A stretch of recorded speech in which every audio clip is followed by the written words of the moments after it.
मैं पॉलिटिक्स की जो शुचिता है ना, बृजमोहन श्रीवास्तव, उस पर सवाल पूछ रही हूं आपसे। छोड़ दीजिए बीजेपी, छोड़ दीजिए कांग्रेस, और मैं सवाल ये पूछ रही हूं कि आपकी पार्टी को तो नेचुरली करप्ट पार्टी बोला गया था। 70,000 करोड़ की पार्टी थी आपकी, भ्रष्टाचार करने वाली। अजीत पवार इधर आ गए तो यह हुआ कि अजीत पवार तो महाराष्ट्र कोऑपरेटिव बैंक घोटाले में आरोपी है नहीं, उनकी कंपनी का नाम है लेकिन उनका और उनकी पत्नी का नाम नहीं है। चलिए यह भी दलील मान ली गई। अब तो सीधे शरद पवार को न्योता भेज रहे हैं आप।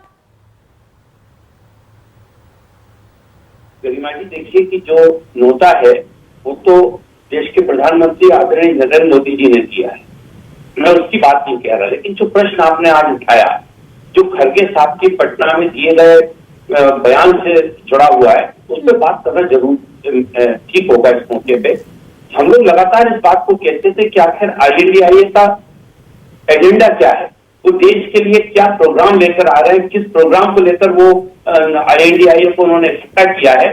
तो ये बात पिछले 4 महीने से प्रश्न पूछते पूछते इसका जवाब आज आदरणीय खरगे साहब ने पटना में दे दिया।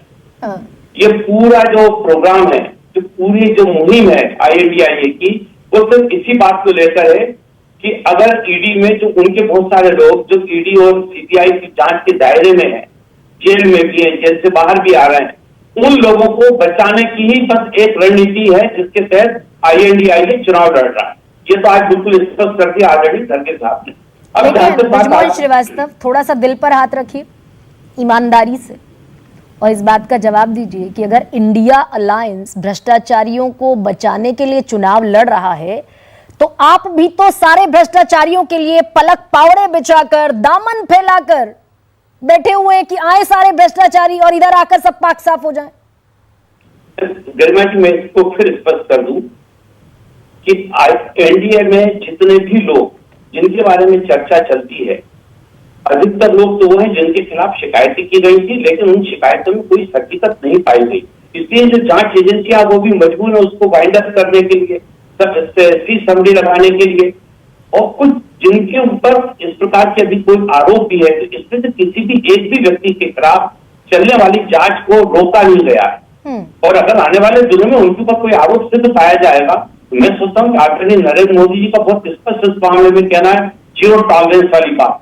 जीरो टॉलरेंस अपने लिए हो जाता है जब क्लोजर रिपोर्ट दाखिल हो जाएगी। बृजमोहन श्रीवास्तव, जब क्लोजर रिपोर्ट दाखिल हो जाएगी, EOW economic offence wing which comes under the chief minister, मुख्यमंत्री के तहत EOW आता है, जब वो क्लोजर रिपोर्ट दाखिल कर देगा तो कहां से आरोप साबित होंगे?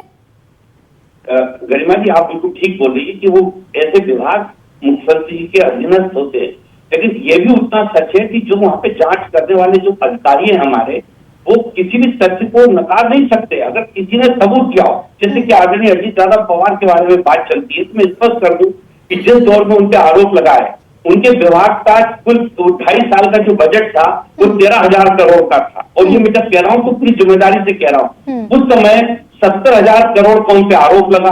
अब आप सब लोग आदरणीय प्रधानमंत्री के बयान की लोग जो है आदरणीय प्रधानमंत्री के बयान का हवाला देते हैं। हाँ। तो उन्हीं प्रधानमंत्री जी ने हम लोगों को अपने साथ जोड़ा भी।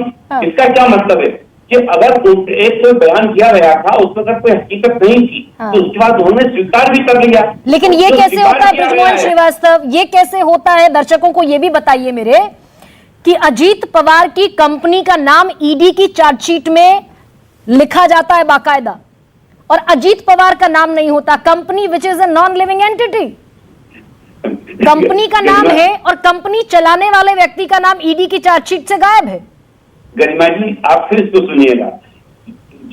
जिस बैंक घोटाले की बात चलती है उसमें कुल मिला के 70 लोग थे, 70 डायरेक्टर थे उस समय बैंक के, उनमें एक अजीत पवार साहब थे। क्योंकि वो एक प्रमुख राजनेता है महाराष्ट्र के, तो इसलिए उनको लेकर सारी बातें उनकी इर्द गिर्द चलने लगती है। लेकिन हकीकत में उसमें 70 लोग थे और उसकी जांच, ये जो प्रकरण है, ये 27 साल के बाद इसमें क्लोजर लगा है, 27 ईयर। हाँ। आप कल्पना करिए कि 27 साल में। बृजमोहन श्रीवास्तव बड़ा अनफॉर्चुनेट है, बहुत अनफॉर्चुनेट है जब हर गलत को सही साबित करने की कोशिश बतौर सत्ता पक्ष बतौर विपक्ष होती है। महुआ माझी मेरे साथ हैं।